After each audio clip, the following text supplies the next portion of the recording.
Home Built Workshop, and this is part 2 of my Cigar Box Guitar build.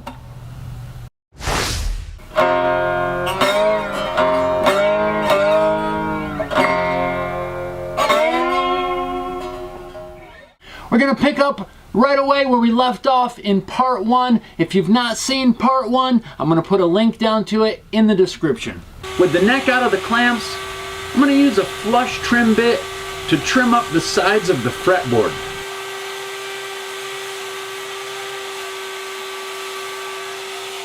Now, using some sandpaper attached to a nice flat aluminum beam, I'm going to sand the fretboard nice and flat. Now I'm going to use a compass set to 9/16 of an inch and scribe a line so that I can thin down the headstock on the bandsaw.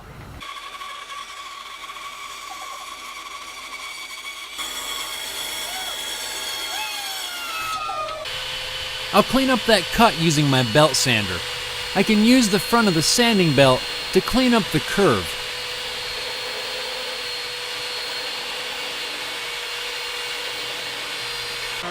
And I'll finish it up with the random orbit sander.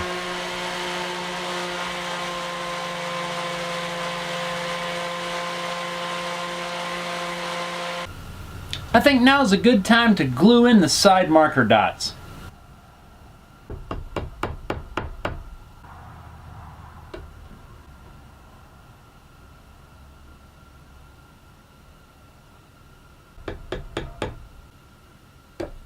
Now I'm going to start shaping the neck.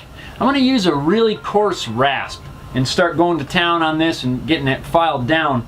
I've made some marks on the neck that kind of correspond to one of the necks that I already have, just to give me some guidelines. I'm just going to start working away the wood with this rasp until I get it down to a nice even profile.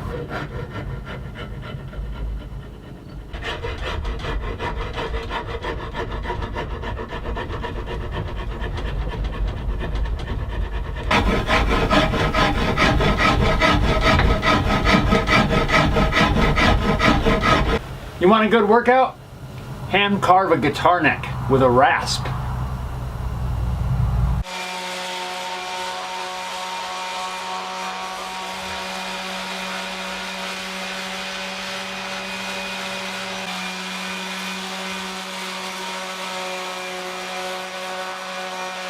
Well, I think I've got it about done. I'm sanding it right now down to 220 grit.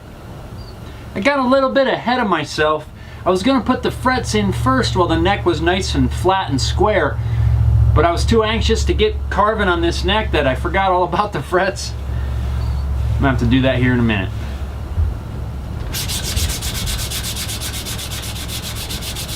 So now I'm going to get the frets put in this thing. Again, it would have been easier had I done this before I started carving on the neck, but I got ahead of myself. What can you say? Sometimes these things happen, especially on these big jobs. Now I'm just going to take my fret wire, I'm going to dip it in a little bit of wood glue before I slip it in the slot.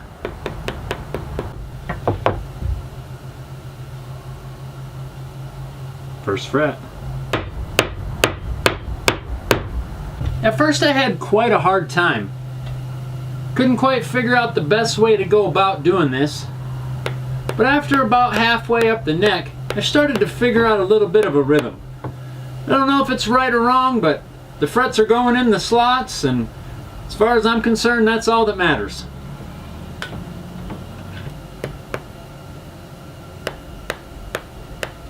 Now I'll level all the tops of the frets using my flat aluminum bar. As soon as I have all the frets level, I'm going to use my 90-degree fret beveling file to even up the edges of these frets.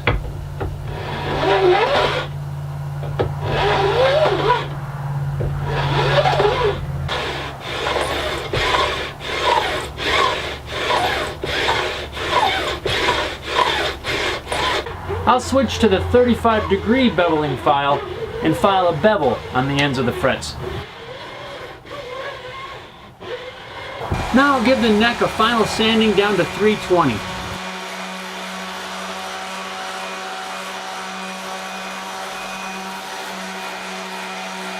Now I've got the fretboard masked off.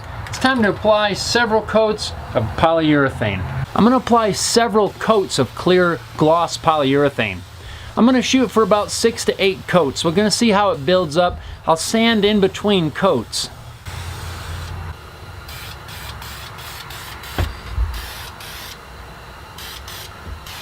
So right now I've got 7 coats of clear on the neck, and I figure, you know what, if I'm going to keep doing this, I might as well brand them. The original name that I wanted to use was already taken by a larger guitar manufacturing place, so unfortunately I wasn't able to do that. But what I decided on was to use my daughter's name. I'm going to call these Haley Guitars. So I came up with a name, put together a real quick logo in Adobe Illustrator, and printed it out on some laser printer compatible water slide paper. Now if you don't know what water slide paper is, it's the kind of stickers you used to use to put on models we used to build when you were a kid. At least I used to build a lot of models where you had to cut them out and you soak them in the water and then you stick them on the side of your car or the truck or whatever it is model that you're working on. I've done a couple of these as a test. Now I'm going to actually stick one on the neck of this guitar. I've got a bowl here of warm water and I've cut out the logo as close as I can. Just going to set that in the warm water and we'll let it soak for a minute. We'll just pull it out and you should be able to slide it right off.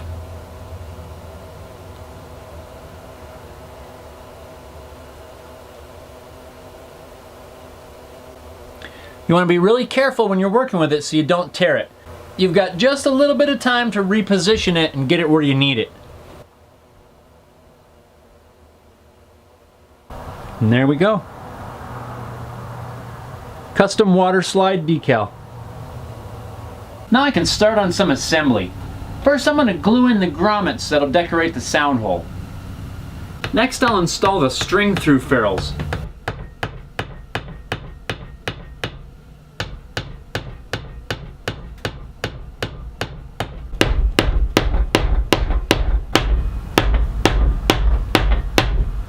Now I can go ahead and install the tuners. You just slip in the holes, install a washer, and the little barrel nut that locks everything in place. I use a T-handle to tighten them down.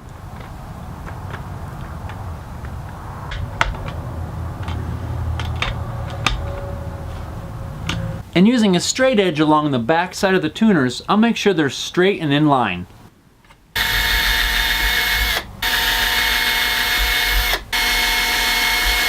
I always drive these screws in by hand because I don't want to snap them off.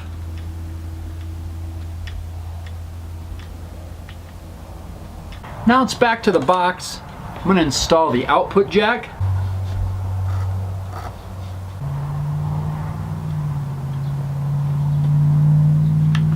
I'll install the volume control. It also just pops in the hole, tightens down with a little nut.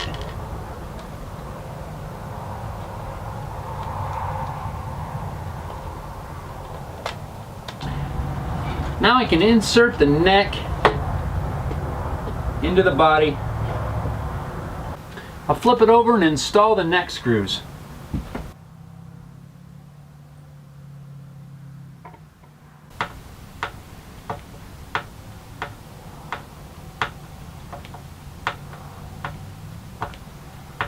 Now I've got the neck on, the guitar is completely together. All I need is some electronics so I can plug this thing in. I've got a couple of these little piezo pickups that I'm going to use. All I'm going to do is hot glue them into place. Now one of them is going to go right below the bridge, and I had to make a small recess in the neck with a Forstner bit so that this can fit in there. And then the other one I'm just going to glue right to the back of the box. I'm not really sure where the best placement is, so I'm just picking a spot and going with it. Then I'll just solder together all the electrical connections.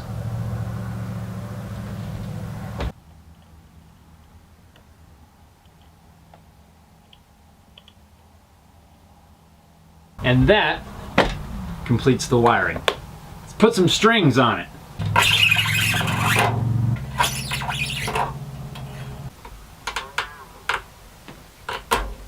So I've got the nut in place. For the nut, I used a piece of a graphite guitar nut that I already had. I just cut it down to fit this slot.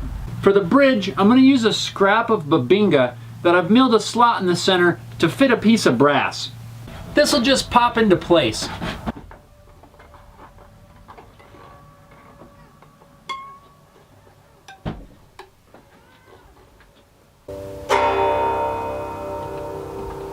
Got it all strung up.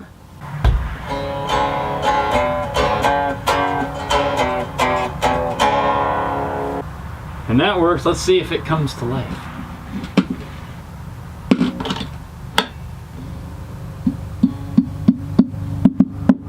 We got some sound there. Well, that actually sounds pretty good. It's pretty bright. But let's see what happens here. We got a socket for a slide. Let's see what happens.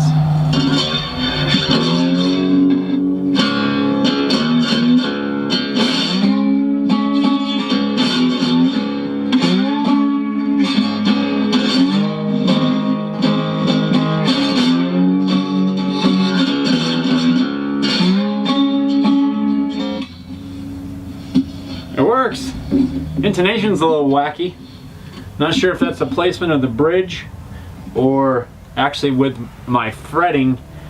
I do still have some fret work to do. I still have to crown and polish the frets. I've got to do some work on the bridge and get the intonation just right. Probably do something with the nut too. A little bit of fine tuning and some of the actual setup process, which I'm not going to cover in this video. It's kind of beyond the scope of what I'm trying to do here. What I'm trying to do is make this thing that actually works. If you enjoyed this video, please give it a big old thumbs up. I really appreciate the support. Also, leave me a comment down below. Let me know what you think of this build. And we're going to talk more a little bit later on about Haley guitars. And we'll see what's going to happen with that in the future. Don't forget, you can follow me on social media. I'll put all the links down below in the description. Also, don't forget, I also do have a second YouTube channel. You can hop on over there, see some behind the scenes footage from some of the different projects. This will be on there as well. I'll have some stuff up there. It's kind of behind the scenes, Inside Home Built Workshop. And that's exactly what the channel's called. It's called Inside Home Built Workshop. So I hope you hop over there. If you're not already a subscriber, click that subscribe button over there as well so you can catch some behind the scenes stuff. So, till next time, thanks a lot for watching.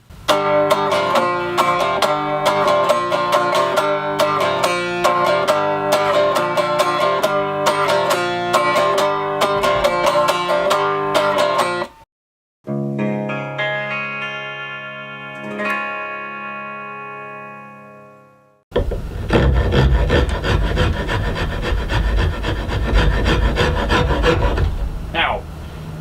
Ow, that rasp's really sharp. I think this is a glove job here. Ooh, that hurt. It bites into the wood and your hand slips on it. Oh yeah. Gloves. And here goes nothing. Hopefully I don't ruin it. I've had some time since completing this to actually spend working on the setup and stuff on this. I've got all the frets crowned and polished, and it plays a whole lot better. There's still a little bit of work that I need to do on the bridge. The string height down here towards the 12th, 13th, 14th fret is still a little bit high, but I need to do some modifications to the bridge. Probably need to file that a little bit lower, sand it a little bit lower, something like that. Maybe even make a new bridge altogether. I'm not quite sure yet. I still do need to play around with the setup on that. So I came up with a name and I put together a quick logo in Adobe Illustrator. I printed it out on some laser printer compatible inkjet. Inkjet? Laser printer compatible inkjet? That doesn't make any sense. Oh, to have a little more shop space. Wouldn't that be something?